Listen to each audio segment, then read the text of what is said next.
You know, Amelia, I was thinking the other day about how some English mistakes just keep popping up no matter how much we study. Oh my gosh, yes. It's like they have a life of their own. Students will say the same thing incorrectly again and again, and the frustrating part is they often don't even realize it's a mistake. Exactly, and today we're going to shine a light on some of these common mistakes and, more importantly, show everyone how to fix them for good. Oh, hello everyone, and welcome to Learning English Studio. I'm Amelia, and I'm so excited to be here with you all today. And I'm James. It's great to be back in the studio with you, Amelia, and of course, with all our wonderful listeners out there. Before we dive into our topic today, I just want to remind everyone that if you're enjoying these episodes and finding them helpful for your English journey, please consider subscribing to Learning English Studio. It really helps us keep creating content for you. And don't forget to hit that like button and share our podcast with a friend who might be struggling with English. Sharing is caring after all. It really is, and we read all your comments, so let us know what you think of today's episode. Okay, James, I'm ready. Let's break down these common English mistakes and how to fix them. Perfect. Where should we start? There are so many common mistakes to choose from, but I think we should begin with one that I hear almost every day. Ooh, I'm intrigued. Which one is that? Well, it's the classic confusion between your and your. I see this mistake everywhere, in emails, text messages, even on social media posts from people who are otherwise quite proficient in English. Oh, that's a big one, and I completely understand why it's so confusing. They sound exactly the same when spoken, right? Exactly, that's what makes it tricky, but the difference is actually quite simple once you understand it.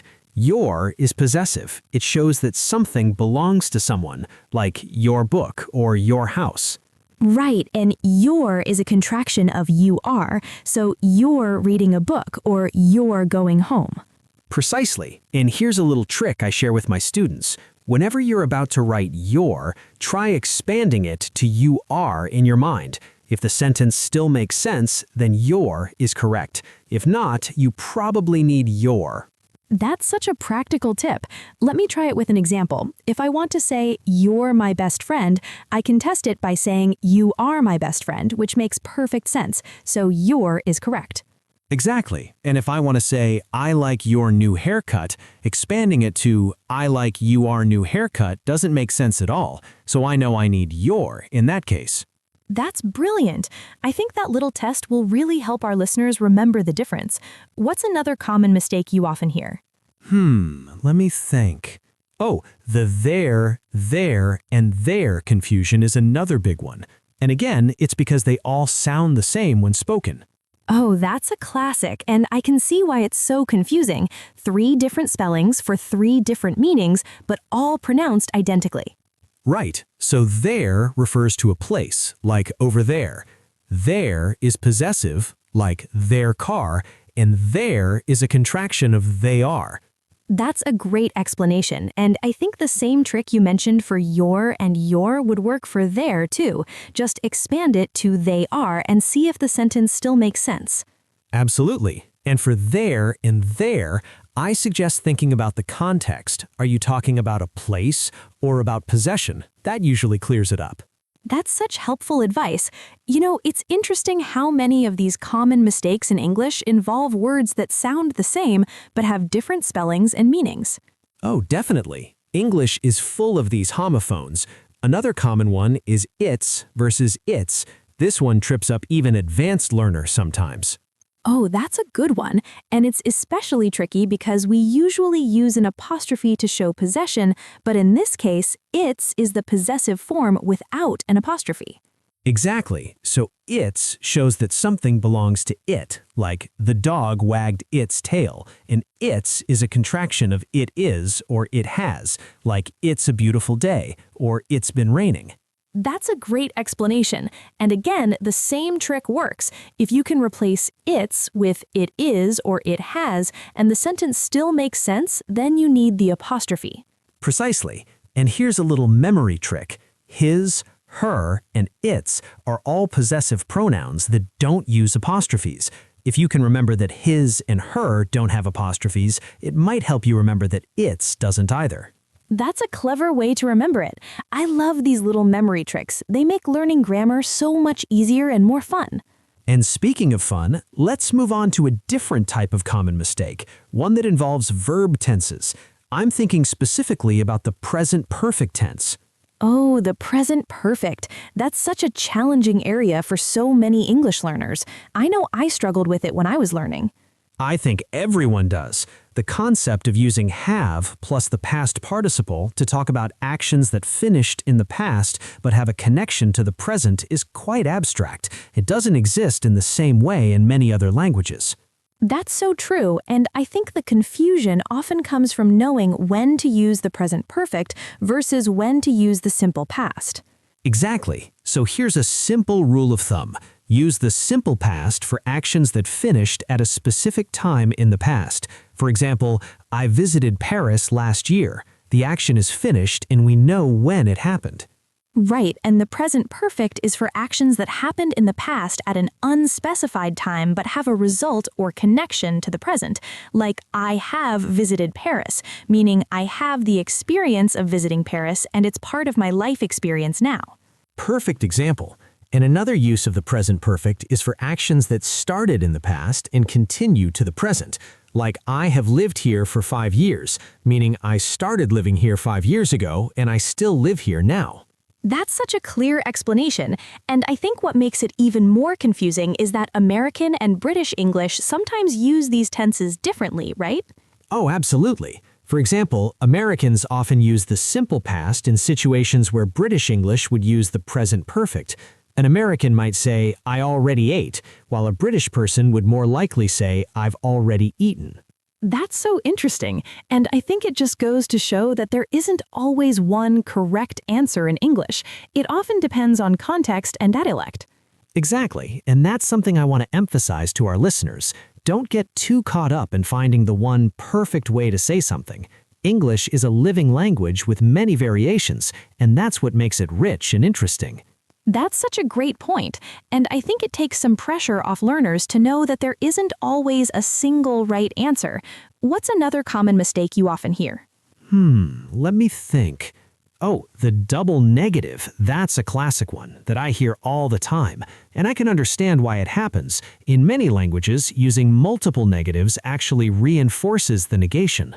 Oh, that's so true.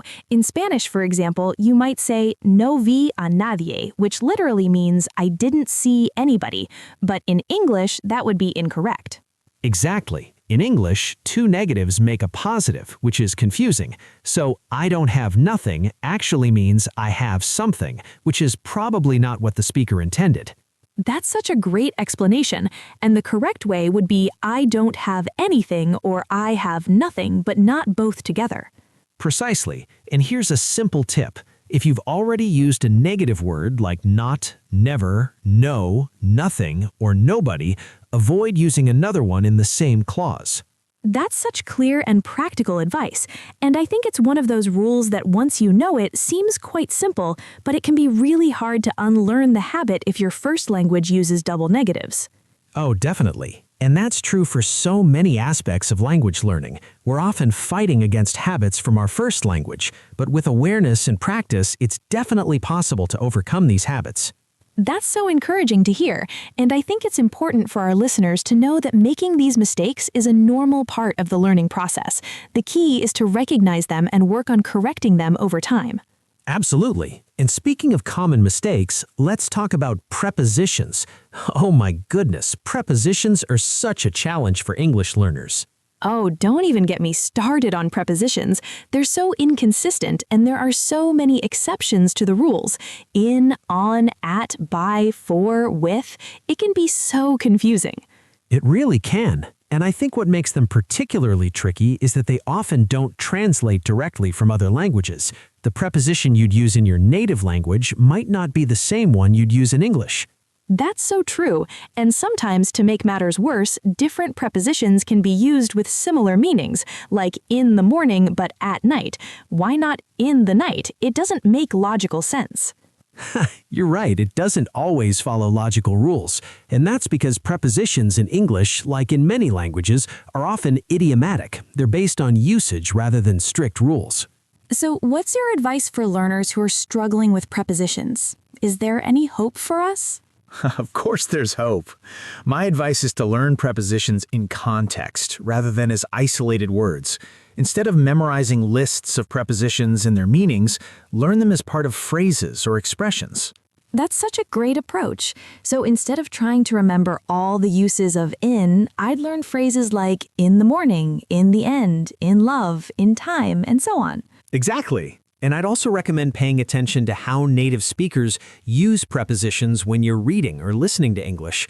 Over time, you'll start to develop a feel for which preposition sounds right in different contexts.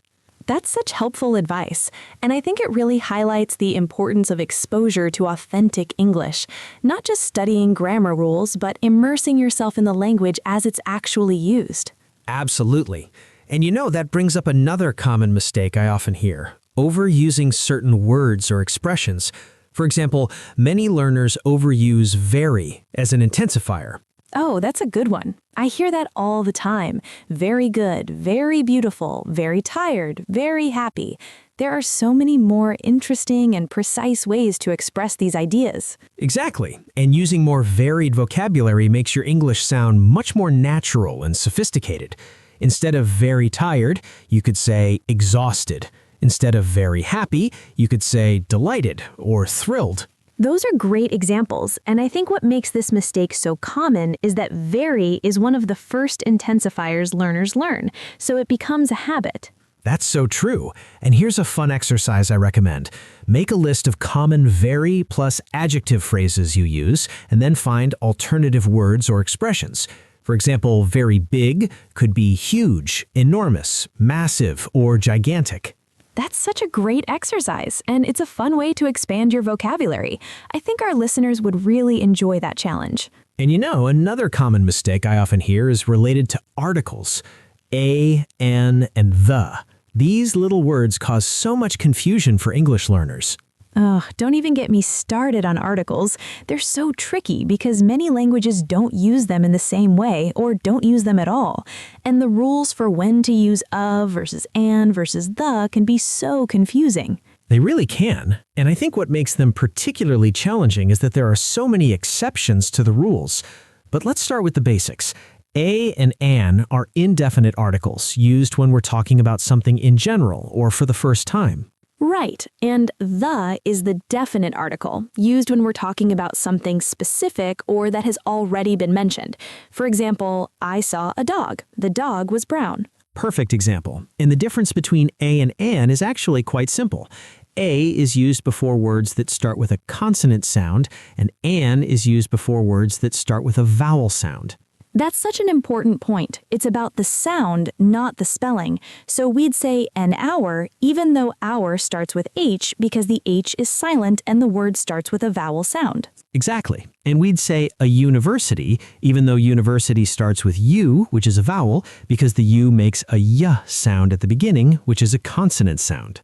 That's such a great explanation, and I think that's one of those rules that, once you understand it, makes perfect sense, but it can be really confusing at first. And here's another tip for using articles correctly.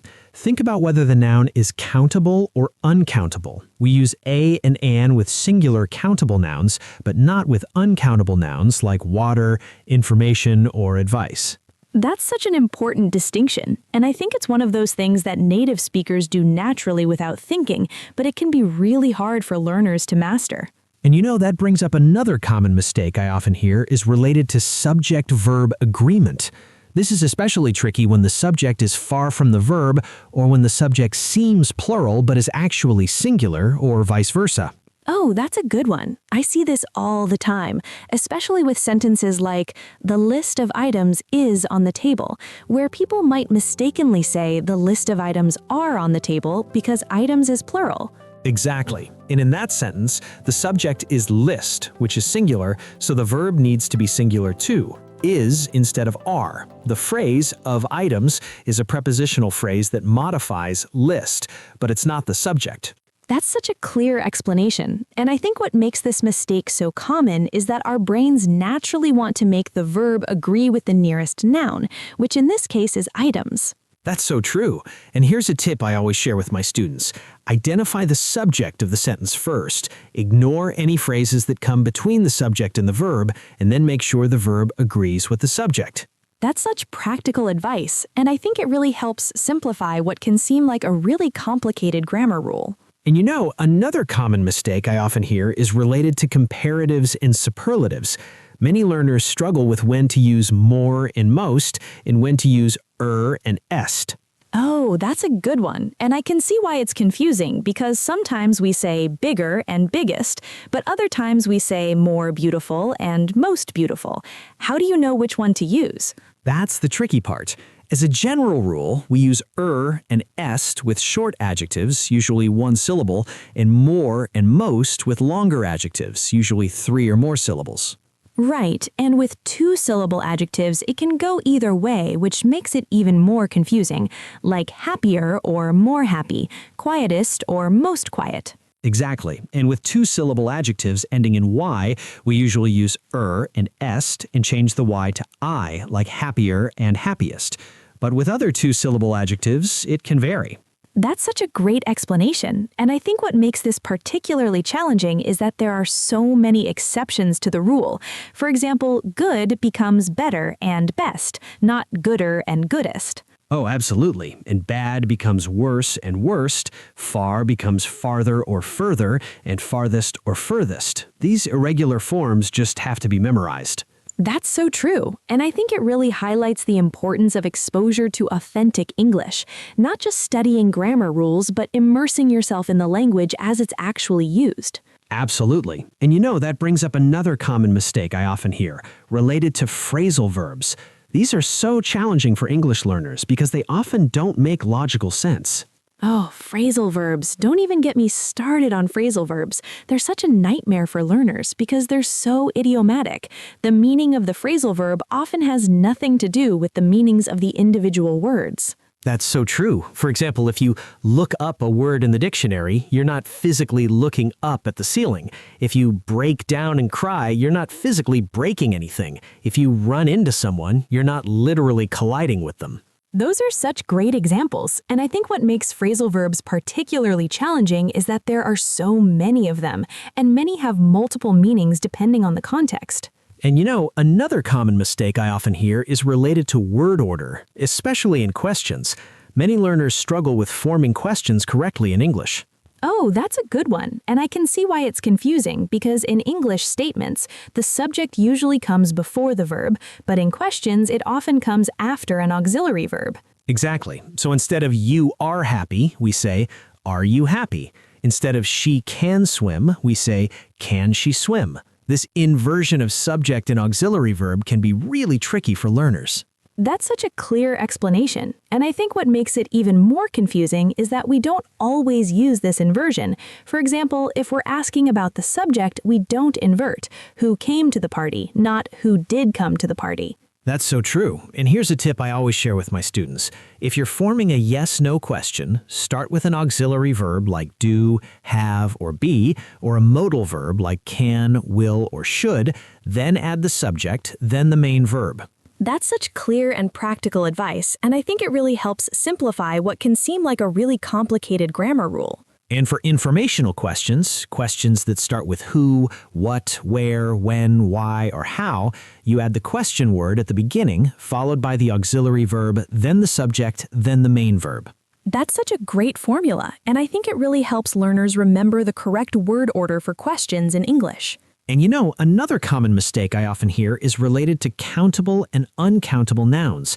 This is especially tricky because what's countable in one language might be uncountable in another, and vice versa. Oh, that's such a good point, and I think what makes this particularly challenging is that the rules aren't always consistent. For example, bread is usually uncountable in English, so we say a piece of bread, not a bread, but loaf is countable, so we can say 2 loaves of bread. Exactly. And another tricky one is advice is uncountable in English, so we say a piece of advice, not an advice. But suggestion is countable, so we can say 2 suggestions. Those are such great examples, and I think it really highlights how unpredictable English can be sometimes. You just have to learn which nouns are countable and which are uncountable through exposure and practice. And here's a tip I always share with my students. Pay attention to the words that come before nouns. If you see a or an before a noun, or if it has a plural form with s, then it's countable. If you see much or a little before a noun, or if it doesn't have a plural form, then it's uncountable. That's such helpful advice, and I think it really helps learners identify countable and uncountable nouns in context, which is much more effective than just memorizing lists. And another common mistake I often hear is related to conditionals. Many learners struggle with using the correct verb tenses in conditional sentences. Oh, conditionals. They're so tricky because there are different types: 0, first, second, third, and mixed, and each one has its own specific verb tense pattern. Exactly. And I think what makes them particularly challenging is that the verb tenses in conditional sentences often don't follow the usual rules.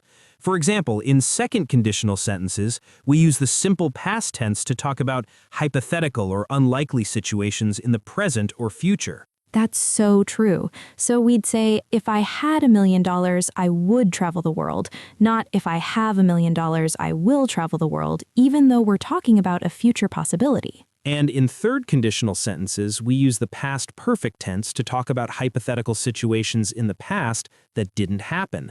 For example, if I had studied harder, I would have passed the exam. That's such a great example, and I think what makes conditionals particularly challenging is that you have to keep track of multiple verb tenses in the same sentence, which can be really confusing. And my advice for learning conditionals is to learn each type separately and practice them one at a time. Start with the 0 and first conditionals, which are more straightforward, and then move on to the second and third conditionals, which are more complex. That's such sensible advice, and I think it really helps learners not feel overwhelmed by trying to learn all the different types of conditionals at once. And another common mistake I often hear is related to reported speech. Many learners struggle with changing the tenses, pronouns, and time and place expressions correctly when reporting what someone else said. Oh, reported speech. That's such a challenging area of English grammar, and I can see why it's confusing. You have to change so many things when you report what someone else said.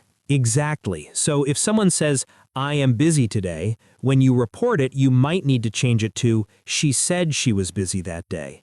You have to change the pronoun from I to she, the verb tense from am to was, and the time expression from today to that day. That's such a great example, and I think what makes reported speech particularly challenging is that you don't always have to make these changes.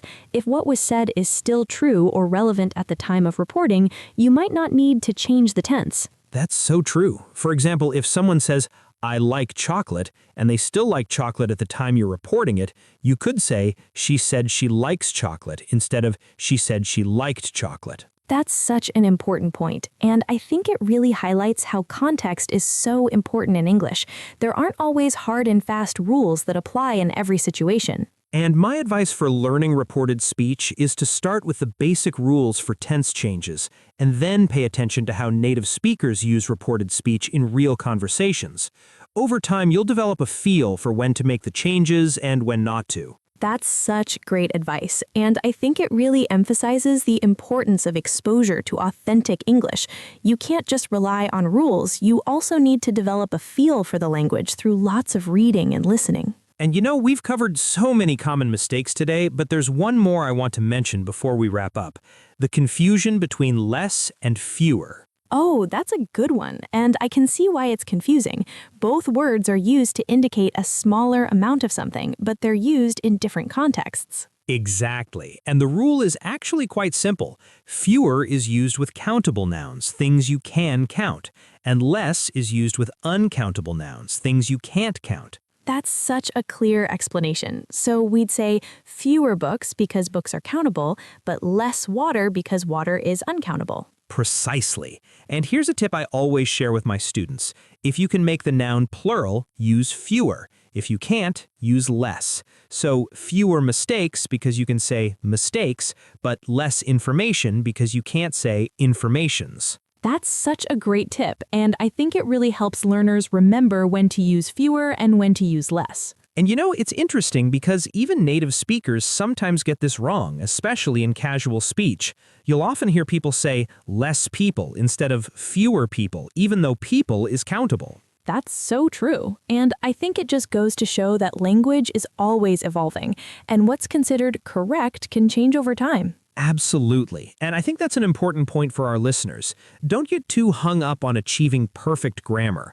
The goal of language is communication, and as long as you're communicating clearly, you're doing great. That's such an important and reassuring message, and I think it really takes some pressure off learners to know that making mistakes is a normal part of the learning process. And we've covered so many common mistakes today, but I want to emphasize that these are mistakes that almost everyone makes when learning English. You're not alone. That's so true, and I think it's important for our listeners to know that making these mistakes doesn't mean they're bad at English, it just means they're learning, which is exactly what they should be doing. And the key is to be aware of these mistakes and work on correcting them over time.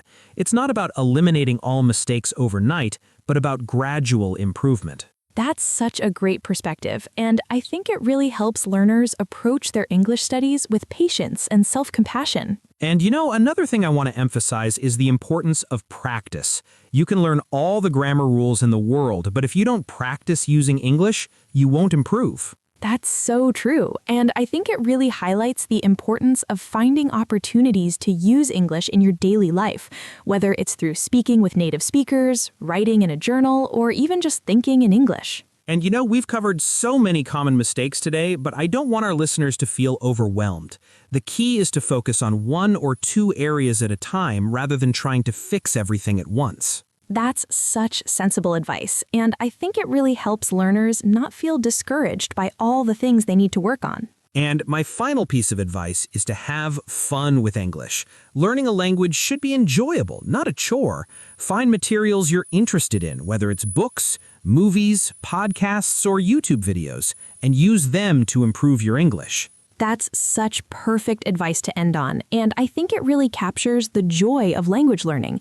It's not just about mastering grammar rules, but about connecting with people and ideas in a new way. And before we wrap up, I want to remind our listeners that making mistakes is not just okay, it's essential for learning. Every mistake is an opportunity to learn and improve. That's such an important and encouraging message, and I think it really helps learners reframe mistakes as learning opportunities rather than failures. And we've had such a great conversation today, but now it's time for our favorite part of the show, where we get to interact with you, our amazing learning community. Oh, I love this part. It's so fun to hear from everyone and see how you're applying what you learn on the podcast. So today we have a little challenge for you. We want to know which common mistake we discussed today resonates most with you and why. Here are your options. Option 1, your versus your, because you always mix up these homophones and want to finally get them right. Option 2, present perfect versus simple past, because you never know when to use which tense. Option 3, prepositions, because in, on, at, by, for, with, they're all so confusing. Option 4, articles, and the, because your language doesn't use them and you can never figure out when to use which one. Option 5, phrasal verbs, because they make no sense and there are so many of them. Ooh, those are great options, and I'm curious to see which one everyone chooses. Each person might struggle with a different mistake depending on their first language and learning experience. Exactly. So leave us a comment letting us know which option you chose and why. And here's the fun part. Try to use the grammar point correctly in your comment. For example, if you chose option 1, try to use your and your correctly in your comment. That's such a brilliant idea. Practice makes perfect, right? And this way, you're not just telling us which mistake you struggle with, you're actively practicing the correct form right in the comments. And don't worry about making mistakes. Remember what we said about embracing imperfection. We just want to see you trying and practicing. And here's another fun challenge. Choose one common mistake you make often and create a mnemonic device or memory trick to help you remember the correct form. Then share it with us in the comments. Ooh, I love that. It's like a creative grammar challenge, and I bet our listeners will come up with some clever and memorable tricks. And don't forget to share your progress with us. We love celebrating your victories, no matter how small they might seem. Every step forward is worth acknowledging. And if you have a friend who's also learning English, why not share this episode with them? Maybe you can work on these common mistakes together and keep each other motivated. That's such a great idea. Learning together is always more fun, and you can even make a game out of it. Who can spot the most grammar mistakes in a movie or TV show? I love that. A grammar detective game. Just remember that the goal is to learn, not to judge. Even native speakers make mistakes sometimes. And don't forget to subscribe to Learning English Studio if you haven't already. We have so many more exciting episodes coming up with practical tips to help you master English. And follow us on social media too. We share extra content, behind-the-scenes moments, and sometimes we even post special grammar challenges just for our followers. That's right. We're in this together, and we're here to support you every step of the way on your English learning journey. Well, that's all for today, everyone. Thank you so much for joining us. And remember, mistakes are proof that you're trying. Keep trying, keep learning, and keep growing. Absolutely. Keep practicing, stay positive, and most importantly, enjoy the process. We'll see you next time on Learning English Studio. Bye for now, and happy learning.